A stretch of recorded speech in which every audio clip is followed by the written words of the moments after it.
পুষ্পের সুবাস আমার খুব ভালো লাগে। অত্যন্ত সুন্দর হয় এই পুষ্প। তাপ সহ্য করতে হবে না, অবশ্যই সহ্য করতে হবে। এটাই হলো প্রকৃতির নিয়ম। এই নিয়ম কিন্তু আমরা সবাই জানি, কিন্তু আমাদের মধ্যে বেশিরভাগ মানুষ এই বিভ্রান্তি নিয়ে বাঁচি যে এই যে প্রকৃতির নিয়ম তা আমার ওপর প্রযোজ্য নয়। তা কিন্তু নয়। আমাদের চতুর্দিকে এই যে নিসর্গ রয়েছে, আমরা তার কতটা ক্ষতি করি সেটা একবার ভেবে দেখুন। আমরা বনাঞ্চল জ্বালিয়ে দিই, বায়ু দূষিত করি, জল দূষিত করি, প্রাণীদের হত্যা আমরা করি। কেন? এই নিসর্গ আমরা নষ্ট করি, যদিও আমরা জানি যে আমরাও হলাম এই নিসর্গেরই অংশ। এবার দেখুন, শরীরের কোনো অংশে যদি আগুন ধরান, আস্তে আস্তে সমস্ত শরীরও জ্বলে যাবে। সেইভাবেই নিসর্গ যদি নষ্ট হয়ে যায়, তাহলে মনুষ্য জাতিও নষ্ট হয়ে যাবে। তাই এই যে নিসর্গ আপনি দেখছেন, এই পুষ্প, এই বৃক্ষ, বায়ু, জল, এদের সকলকে রক্ষা করুন, নষ্ট নয়। মনে রাখবেন, যদি নিসর্গ থাকে মানুষ থাকবে, যদি নিসর্গ থাকে তাহলেই জীবন থাকবে।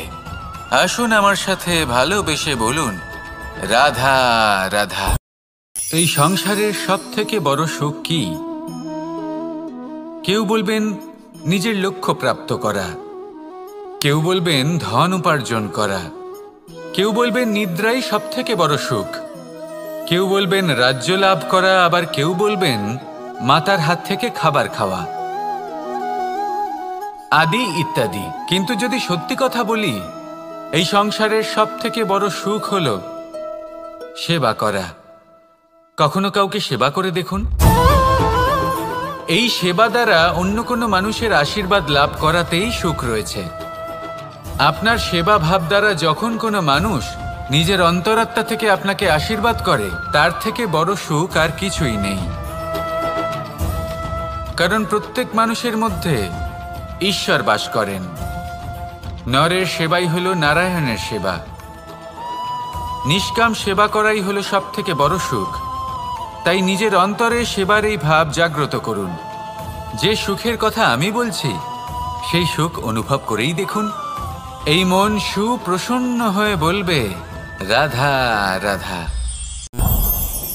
এই সংসারে সবাই বলেন, আমি অর্জুনের মতো হয়ে উঠতে চাই। সবাই চায় যে তারাও যেন অর্জুনের মতো গান্ডীব লাভ করে।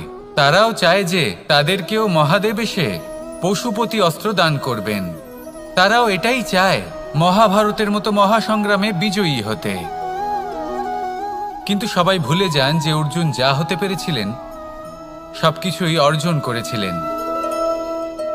যদি আপনিও অর্জুনের মতো গান্ডীব লাভ করতে চান, তবে আপনাকেও তার মতোই শ্রেষ্ঠ কাঠ নির্বাচন করতে হবে। সেই কর্ম আপনাকেই করতে হবে। তার প্রত্যঞ্চা যাতে তীব্র হয়, তার জন্য আপনাকে সর্বশ্রেষ্ঠ দড়ি খুঁজে বের করতে হবে। আপনার বাণ যাতে ঘাতক হয়, সেই জন্য আপনাকে নতুন নতুন ধাতু খুঁজে বের করতে হবে। সেই শিক্ষা আপনাকে লাভ করতে হবে, তবেই আপনার ইচ্ছে পূর্ণ হবে। অর্জুন হওয়া বড়ই সরল, যদি আপনি কিভাবে অর্জন করতে হয় তা জানেন। শুধুমাত্র স্বপ্ন দেখেন যারা, তারা কখনোই অর্জন করতে পারবেন না। কিন্তু যদি কেউ অজ্ঞাতবাস ভোগ করতে পারে, যদি কেউ লাক্ষাগৃহ থেকে পালিয়ে বাঁচতে পারে, যদি কেউ কঠোর তপস্যা করতে পারে, প্রতীক্ষা করতে পারে এবং পরিশ্রম করতে পারে, তাহলে সে অর্জুন অবশ্যই হয়ে উঠবে। যদি আপনি অর্জুন হয়ে উঠতে চান, তাহলে কর্ম করতে শিখুন। আর আমার সাথে ভালোবেসে বলুন, রাধা রাধা। জীবন থাকলে লক্ষ্য অবশ্যই থাকবে। যদি লক্ষ্য থাকে, তার পথ অবশ্যই থাকবে। যদি পথ থাকে, তাহলে বাধা অবশ্যই থাকবে। আর এর ওপরেই নির্ভর করে যে আমরা জীবনে সফল হব না অসফল, পুরস্কারের ভাগীদার হব না। তাই জীবনে প্রতিশোধ নয়, পরিবর্তন বাছুন। বদলা নয়, বদল বেছে নিন। আপনার বাধা আপনার বন্ধু হয়ে যাবে। রাধা রাধা। সমস্ত মানুষের জীবন কিছুটা সমান হয়। মানুষ জন্মগ্রহণ করে, তারপর চলতে শেখে, জীবনে এগিয়ে চলে, বার্ধক্য লাভ করে, তারপর সমাপ্ত হয়ে যায়। কিন্তু সেই ব্যক্তিরা কারা যারা প্রকৃত অর্থে মনুষ্য জীবন যাপন করেন? এনারা হলেন সেই ব্যক্তি যারা পড়ে গেলেও আবার উঠে দাঁড়ানোর চেষ্টা করেন, নিজের ভেঙে পড়া অস্তিত্বকে আগলে নিয়ে আবার একটা আকার দেবার চেষ্টা করেন, ভগ্ন আশাকে আবার একটা নতুন দিশা দেন। অসফল হওয়ার পরেও থামেন না, আবার এগোতে থাকেন। অসফল হওয়ার পরে যদি আপনি থেমে যান তাহলে সাফল্য আপনার সামনে অপেক্ষা করে, কিন্তু আপনি তা দেখতে পান না। তাই জীবনের সংঘর্ষে অংশগ্রহণ করতে শিখুন। জীবনের সংঘর্ষ থেকে পালাবেন না। আসুন আমার সাথে ভালোবেসে বলুন রাধা রাধা। খাবার পরিবেশন করে, কিন্তু যেই সেই সন্তানেরা হৃষ্টপুষ্ট হয়ে যায় এবং সেই কথা বাজ নিজে বুঝতে পেরে যায়, সেই বাজ নিজেই সেই বাসা ছিন্ন ভিন্ন করে দেয়। সেই সন্তান যাদের সবেমাত্র ডানা গজিয়েছে, কিভাবে উঠতে হয় তারা জানে না, সেই সন্তানগুলিকে উচ্চতা থেকে ঠেলে দেয়। সেই সন্তান প্রথমে ভয়ভীত হয়ে যায়। তারা সামনে মৃত্যুকে দেখতে পেয়ে ভয়ের কারণে তাদের ডানা ঝাপটাতে থাকে, আর সেই প্রক্রিয়াতেই সেই সন্তানগুলি উড়তে শুরু করে দেয়। এবার এই ঘটনায় আমরা কি শিক্ষা পেতে পারি? এটাই, যদি আপনি মাতা পিতা হন তাহলে নিজের সন্তানকে অবশ্যই স্নেহ করুন, কিন্তু তাদেরকে নিজের আঁচলের তলায় বেঁধে রাখবেন না। যদি আপনি চান আপনার সন্তান জীবনে উন্নতি করুক, তাহলে নিজের মুঠো থেকে তাদের স্বতন্ত্র করে দিন। এই সংসারে সংঘর্ষ করতে দিন। সেই সন্তান নিজেই বুঝতে পারবে যে জন্মের সময় পাওয়া ডানা কি করে ব্যবহার করতে হয়। আর আপনার চোখের সামনে আপনার সন্তান এই আকাশে উড়তে থাকবে। তাহলে আসুন আমার সাথে ভালোবেসে বলুন রাধা রাধা। সংসারে সবচেয়ে পবিত্র মানা হয় গঙ্গা জলকে। কখনো ভেবে দেখেছেন কেন? কারণ গঙ্গা জলের আবির্ভাব অত্যন্ত শুদ্ধ হয়, তার জন্ম শুদ্ধ হয়, যেখান থেকে তার শুরু সেটাই শুদ্ধ হয়। আর শুরুটা শুদ্ধ হওয়া অত্যন্ত আবশ্যক। আমাদের জীবনে সবই শুরু হয় আমাদের ভাবনা থেকে। নিজের ভাবনাকে শুদ্ধ রাখুন, কারণ এই ভাবনা থেকেই আবির্ভাব হয় শব্দের। আপনার শব্দ শুদ্ধ রাখুন, কারণ এই শব্দ হয়। এই সংসারে, এই জীবনে নিজের ভাবনা শুভ রাখলে, শুদ্ধ করলে আপনার মন সুপ্রসন্ন হয়ে বলবে রাধা রাধা। মানুষ জন্মগ্রহণ করে, তার সাথে ভয়েরও জন্ম হয়। ছোটবেলা থেকেই আমাদের মনে কোনো না কোনো প্রকারের ভয় থেকেই যায়। কেউ এই বিষয়ে ভয় পায় যে তার কোনো বস্তু তার থেকে দূরে চলে যাবে। কেউ এই বিষয়ে ভয় পায় যে আমি নিজেকে হারিয়ে ফেলব। কেউ এই ভেবে ভয় পায় যে আমার প্রিয়জনেরা তারা যেন আমার থেকে দূরে না চলে যায়। কেউ এই ভেবে ভয় পায় যে আমরা যেন পথ না হারিয়ে ফেলি, আদি ইত্যাদি। কিন্তু সত্যি কথা বলতে, ভেবে দেখুন এই ভয় বাস্তবে কি? শুধুই একটা মনস্থিতি, আর কিছুই নয়। যা কিছু আপনি জীবনে পেয়েছেন তা একদিন আপনাকে হারাতে হবে। এই জীবন হলো আপনারই, কিন্তু তাও একদিন সমাপ্ত হবে। তাই ভয় পেয়ে কি লাভ?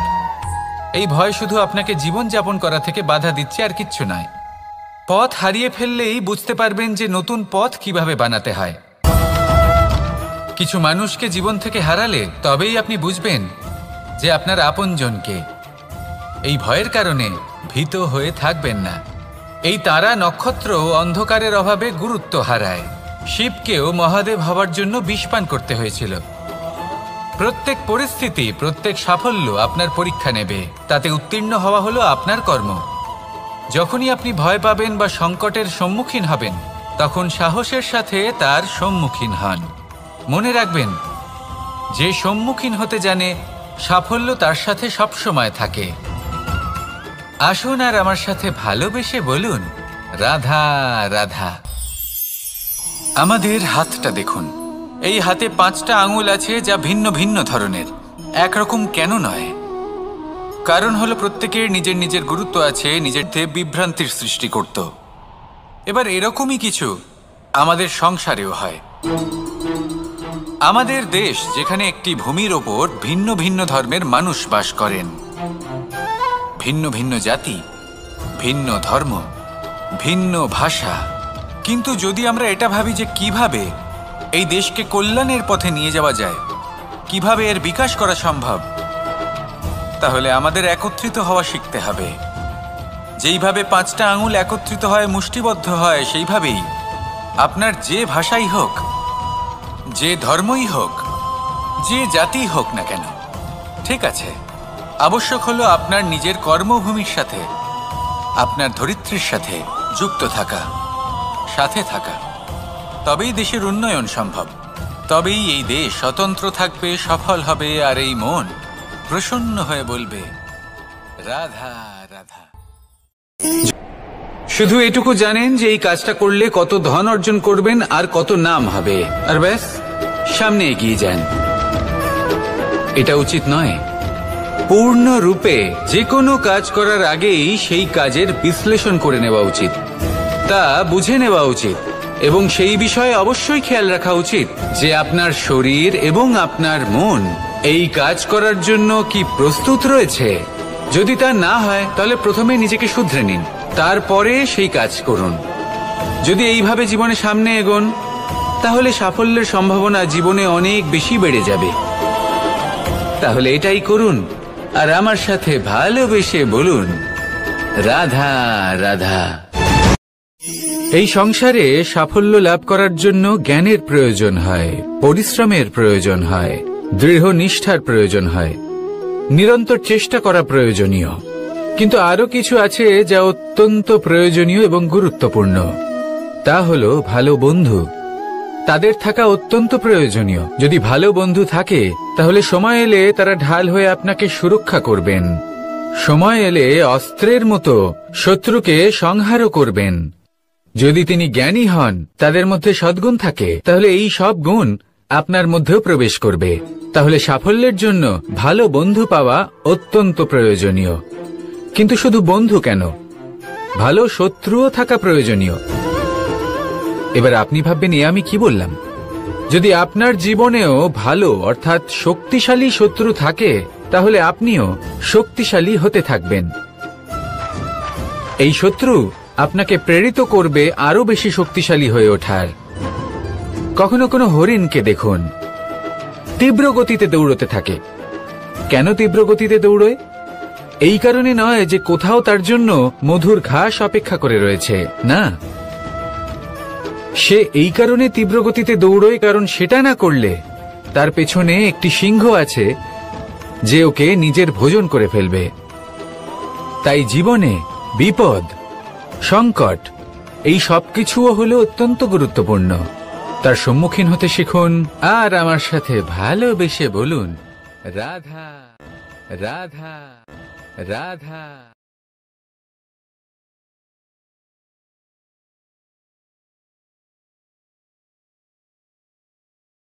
লক্ষ্যে পৌঁছানো অত্যন্ত কঠিন হয়। কেউ ভাবেন যে কেন এত কঠিন হয়, কেন এত কষ্ট করতে হয় লক্ষ্যে পৌঁছানোর জন্য। এই লক্ষ্য সরলভাবে কেন আমার কাছে চলে আসে না? চলুন আপনাকে একটা কথা বলি। যদি আপনার লক্ষ্য কঠিন না হয়, তাহলে তাকে পাওয়া আপনার পক্ষে অসম্ভব হয়ে উঠবে। লক্ষ্যে পৌঁছানোর এই রাস্তায় আপনি যে কড়া রোদের সম্মুখীন হন, যার থেকে আপনি দূরে পালাতে চান, সেই রোদ আপনাকে প্রেরণা যোগায় যে আপনি এগোতে থাকুন।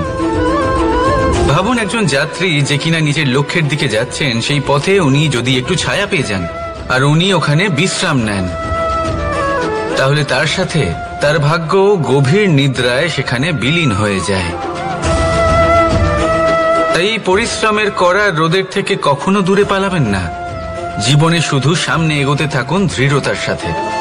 আর লক্ষ্য সরল হোক, কঠিন হোক বা অত্যাধিক কঠিন হোক, একটা কথা মনে রাখবেন, যে জীবনের লক্ষ্যে পৌঁছতে পেরেছে সে লক্ষ্য প্রাপ্তির জন্য আফসোস কখনোই করে না। রাধা রাধা। ধৈর্য, এই ধৈর্য কি কোনো গুণ, কোনো অনুভূতি, কোনো দৃষ্টিভঙ্গি? আমার জন্য ধৈর্য এক বাহন। আপনি হয়তো ভাবছেন এই কেমন বাহন? বাহন তো ঘোড়া হতে পারে, হাতি হতে পারে, উটও হতে পারে, কিন্তু ধৈর্যকে বাহন বানানো মানে? চলুন আপনাকে একটা কথা বোঝাই। পৃথিবীতে এমন কোনো বাহন নেই যে তার আরোহীকে আছড়ে ফেলেনি। সেটা উট হোক বা হাতি হোক বা ঘোড়া হোক, চলতে চলতে কখনো নড়বড় করেই বসে। তারপর সেই আরোহী পরে কারোর পায়, তারপর পরে তার নিজের নজরে। কিন্তু ধৈর্যরূপী বাহন কখনো কাউকে ফেলে না, কখনো না। না সেই আরোহী কারোর পায়ে পড়ে, আর না তো নিজের নজরে। কারণ ধৈর্য আপনাকে বিবেক প্রদান করে, বিবেক আপনাকে পরিকল্পনায় সাহায্য করে, আর পরিকল্পনা প্রদান করে আপনাকে শক্তি, আপনার লক্ষ্যের দিকে অগ্রসর হওয়া। বুঝলেন? ধৈর্যকে সঙ্গে রাখুন, নিজেকে আরো ধৈর্যশীল করে তুলুন। এই ধৈর্যের সাহায্যে আরোহণ করে দেখুন কিভাবে এই বাহন আপনাকে আপনার গন্তব্যে পৌঁছে দেবে। রাধা রাধা। সংসারে এমন একটা ভ্রান্ত ধারণা রয়েছে যে সবকিছু ভাগ্যের দ্বারা পাওয়া যায়, কিন্তু ভাগ্য, প্রারব্ধ এ তো সকলের জন্যই সমান হয়। এটা তো ব্যক্তির উপরে নির্ভরশীল হয়, তার আকাঙ্ক্ষার উপরে নির্ভরশীল হয়, বাসনার উপরে নির্ভরশীল হয়, স্বভাবের উপরে নির্ভরশীল হয় যে উনি সেটা নিয়ে কি করেন। দেখুন, এই প্রসাদ কিন্তু সকলকেই দেওয়া হয়, কিন্তু তা গ্রহণ করবেন কিভাবে সেটা ব্যক্তির উপরে নির্ভর করে। আপনাকে এক উদাহরণ দিই। যেমন ধরুন, দুজন মানুষকে আমি একটা করে মাটির ডেলা দিলাম, সেটা নিয়ে তারা কি করবেন? একজন মানুষ তার ছোট ছোট ডেলা বানাবেন আর পথযাত্রীদের ওপরে ছুঁড়ে মারবেন, হাসি ঠাট্টা করবেন, তাদের বস্ত্র নোংরা করে দেবেন, সেটাতেই উনি আনন্দ পাবেন। অন্যদিকে দ্বিতীয় ব্যক্তি সেই মাটির ডেলা দিয়েই নিজের জন্য একটা কুঁড়ে ঘর বানাবেন। সেই কুঁড়ে ঘর যা রোদেতে, বৃষ্টিতে, ঝড়ে তাকে সুরক্ষিত রাখবে। অনুভূতি, এই অনুভূতি বদলাতে শিখুন। এই অনুভূতি অত্যন্ত গুরুত্বপূর্ণ। ভালোবাসাতেও এই অনুভূতি হলো অত্যন্ত গুরুত্বপূর্ণ। ভালোবাসা সে বন্ধুর সাথে হোক, মা বাবার সাথে হোক, ভাই বোনের সাথে হোক, স্ত্রীর সাথে হোক, যে কারোর সাথে হোক। মনে রাখবেন, এই হলো সেই অনুভূতি যা আপনার ভাগ্য নির্ধারণ করে থাকে। তাহলে আসুন আমার সাথে প্রেমের অনুভূতি নিয়ে বলুন, রাধা রাধা। লক্ষ্য, পথ আর সাফল্য, এই তিনটেই একে অপরের সাথে জড়িত, কিন্তু অনেকবার মানুষ এদের ঠিকভাবে বুঝতে পারেন না। তারা ভাবেন যে যেরকম লক্ষ্য হবে সেরকমই পথ হবে, সেই মতোই লক্ষ্য কঠিন হলে পথ কঠিন হবে, লক্ষ্য সরল হলে পথও সরল হবে। যদি আপনাকে আসল সত্যের সাথে অবগত করাই, তাহলে দেখবেন সবকিছুই এর উল্টো। লক্ষ্য নিজের পথ বানায় না, পথ সেটাই যেটা আপনি স্বয়ং নির্বাচন করে আপনি নিজে বানান। সেই অনুসারেই আপনি আপনার লক্ষ্যে পৌঁছতে পারবেন। সেই জন্য জীবনে যখনই লক্ষ্যে পৌঁছানোর পথের বিষয়ে আপনি কোনো সিদ্ধান্ত নেবেন, তাহলে তা ভেবে চিন্তে নেবেন, কারণ এই পথ অত্যন্ত গুরুত্বপূর্ণ। পথ যদি শুভ হয়, তাহলে লক্ষ্য আপনা থেকেই শুভ হয়ে যায়। তাহলে আসুন আমার সাথে ভালোবেসে বলুন, রাধা রাধা। ভাগ্য আর কর্ম, এই দুই এমন শব্দ যাকে ঘিরে সমগ্র সংসার। কেউ বলে আমার ভাগ্যে এটা ছিল না, যা পেলে আমার জীবন অন্যরকম হতো। কেউ বলে আমার গত জন্মের কর্ম নিশ্চয়ই এমন ছিল, যে কারণে এই জন্মে এরকম ভাগ্য পেয়েছি আমি। এইসব বাদ দিন আর একবার শান্ত চিত্তে ভাবুন। আপনি বুঝতে পারবেন যে ভাগ্য আর কর্ম এই দুই এই জন্মের তফাৎ শুধুমাত্র এটাই যে যদি ভাগ্যের কথা বলা হয় তাহলে আপনি এই ভাগ্যের থেকে যত বেশি আশা করবেন তত বেশি নিরাশ হবেন আপনি, কারণ এই আশা আপনাকে কর্ম করা থেকে আটকায়। যদি কথা বলা হয় কর্মের, তাহলে নিজের কর্মের প্রতি যত বিশ্বাস রাখবেন তত বেশি সফলতা আপনার কাছে আসবে।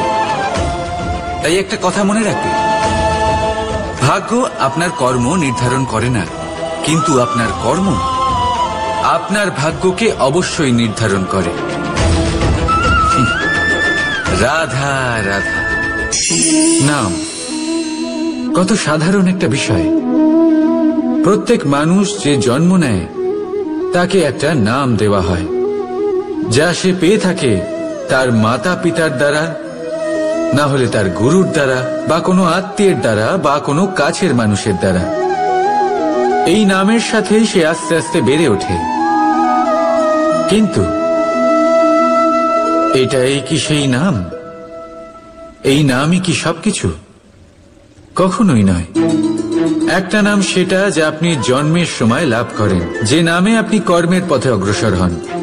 আরও একটা নাম সেটা যা আপনি আপনার কর্মের দ্বারা অর্জন করেন, আর এই নামেই আপনাকে সবাই যুগ যুগ ধরে মনে রাখে। আপনার আসল নাম সেটা নয় যা আপনাকে জন্মের সময় দেওয়া হয়েছিল।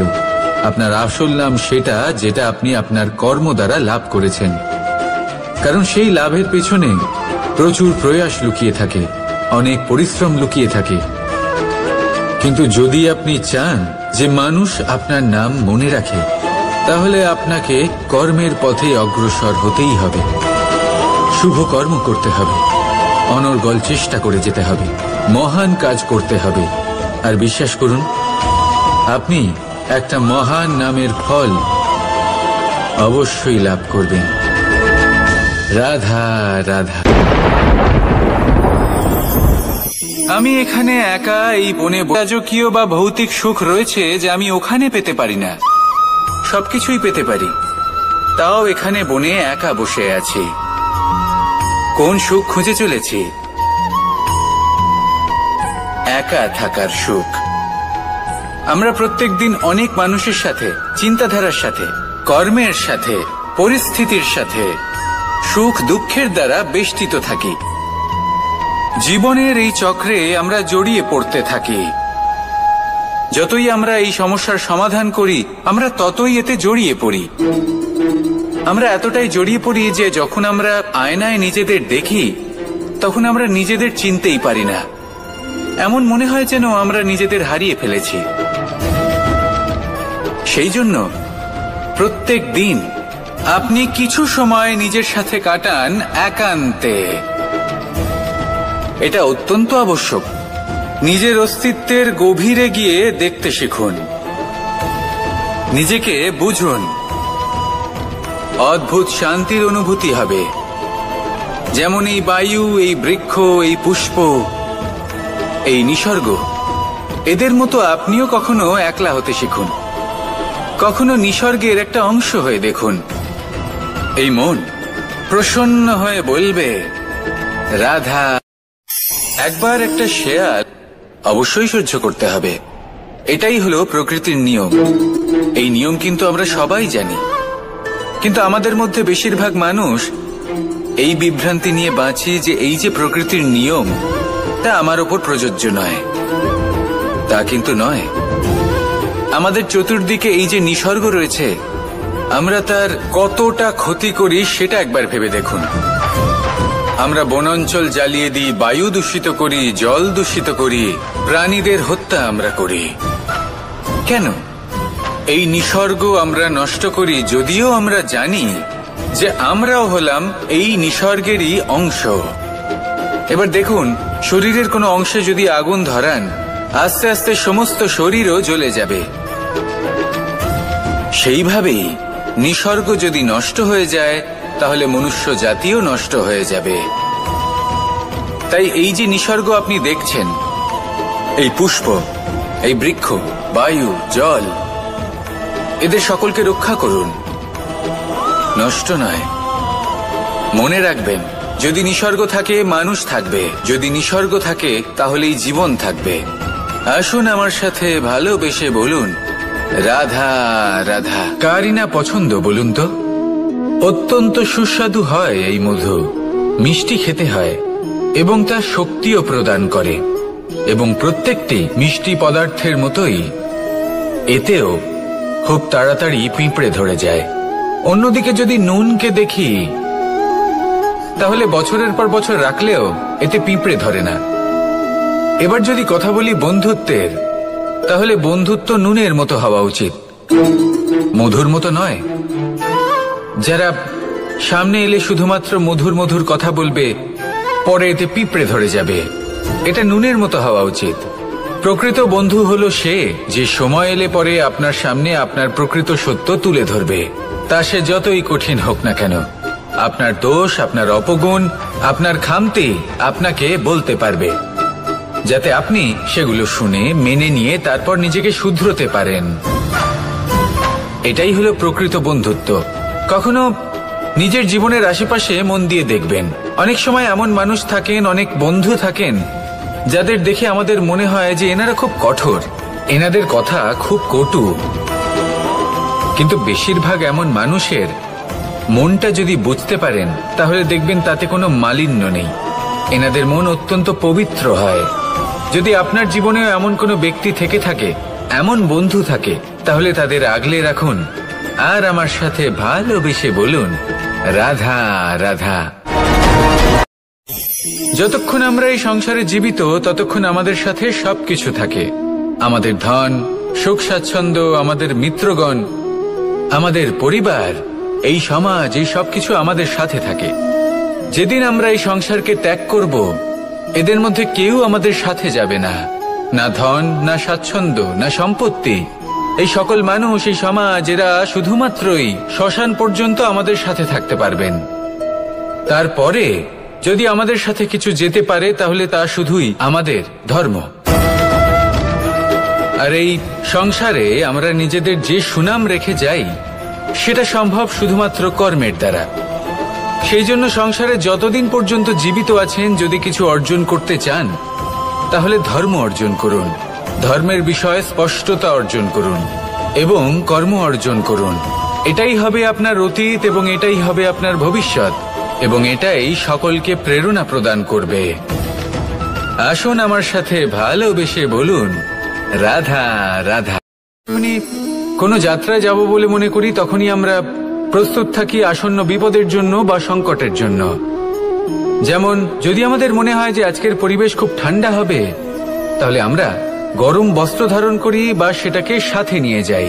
যদি মনে হয় যে বৃষ্টি হতে পারে বা বৃষ্টি হয়ে চলেছে, আমরা দেখছি, তাহলে আমরা একটা ছাতা সাথে নিয়ে নিই। আমরা প্রস্তুত থাকতে চাই এবং এটাই উচিত, এবং সেই কারণেই আমরা যাত্রায় সাফল্য লাভ করি। কিন্তু যদি আমরা কথা বলি জীবনযাত্রা নিয়ে, যা কিনা সব থেকে বেশি গুরুত্বপূর্ণ, তাহলে তার জন্য আমরা পূর্ণরূপে প্রস্তুত থাকি না। আশেপাশের মানুষ, এই সমাজ, আমাদের সাথী, আমাদের মিত্ররা যে কোনো মুহূর্তে বদলে যেতে পারেন। সেই জন্য আমরা নিজেদেরকে কখনো সাবধান করি না, কখনোই নিজেদের প্রস্তুত করি না। আমাদের এটা কখনোই মনে হয় না যে এরকম হতে পারে, আর সেই কারণেই শেষে গিয়ে আমরা অত্যন্ত দুঃখ পাই। একটা অমূল্য শিক্ষা আছে যেটা আমাদের লাভ করা উচিত, সতর্ক থাকা উচিত। এই জীবনযাত্রার জন্য শুধুমাত্র এই পরিবেশের বিষয়ে তথ্য সংগ্রহ করা বা তাকে অনুমান করা, এটুকু হলেই চলবে না। আমাদের আশেপাশের মানুষজনকে দেখতে হবে, তাদের স্বভাব, পরিস্থিতির ওপর নজর রাখতে হবে। যখন তারা রং পাল্টাচ্ছেন, নজর রাখতে হবে, তা অত্যন্ত আবশ্যক।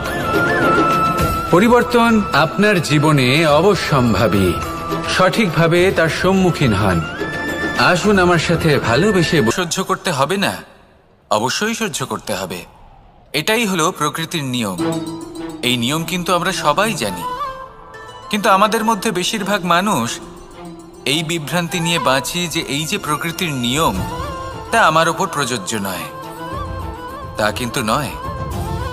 আমাদের চতুর্দিকে এই যে নিসর্গ রয়েছে, আমরা তার কতটা ক্ষতি করি সেটা একবার ভেবে দেখুন। আমরা বনাঞ্চল জ্বালিয়ে দিই, বায়ু দূষিত করি, জল দূষিত করি, প্রাণীদের হত্যা আমরা করি। কেন? এই নিসর্গ আমরা নষ্ট করি, যদিও আমরা জানি যে আমরাও হলাম এই নিসর্গেরই অংশ। এবার দেখুন, শরীরের কোনো অংশে যদি আগুন ধরান, আস্তে আস্তে সমস্ত শরীরও জ্বলে যাবে। সেইভাবেই নিসর্গ যদি নষ্ট হয়ে যায়, তাহলে মনুষ্য জাতিও নষ্ট হয়ে যাবে। তাই এই যে নিসর্গ আপনি দেখছেন, এই পুষ্প, এই বৃক্ষ, বায়ু, জল, এদের সকলকে রক্ষা করুন, নষ্ট নয়। মনে রাখবেন, যদি নিসর্গ থাকে মানুষ থাকবে, যদি নিসর্গ থাকে তাহলেই জীবন থাকবে। আসুন আমার সাথে ভালোবেসে বলুন, রাধা রাধা। এই সংসারের সবথেকে বড় সুখ কি? সেবা করা। কখনো কাউকে সেবা করে দেখুন। এই সেবা দ্বারা অন্য কোনো মানুষের আশীর্বাদ লাভ করাতেই সুখ রয়েছে। আপনার সেবা ভাব দ্বারা যখন কোনো মানুষ নিজের অন্তরাত্মা থেকে আপনাকে আশীর্বাদ করে, তার থেকে বড় সুখ আর কিছুই নেই। কারণ প্রত্যেক মানুষের মধ্যে ঈশ্বর বাস করেন। নরের সেবাই হলো নারায়ণের সেবা। নিষ্কাম সেবা করাই হলো সব থেকে বড় সুখ। তাই নিজের অন্তরে সেবার এই ভাব জাগ্রত করুন। যে সুখের কথা আমি বলছি, সেই সুখ অনুভব করেই দেখুন। এই মন সুপ্রসন্ন হয়ে বলবে, রাধা রাধা।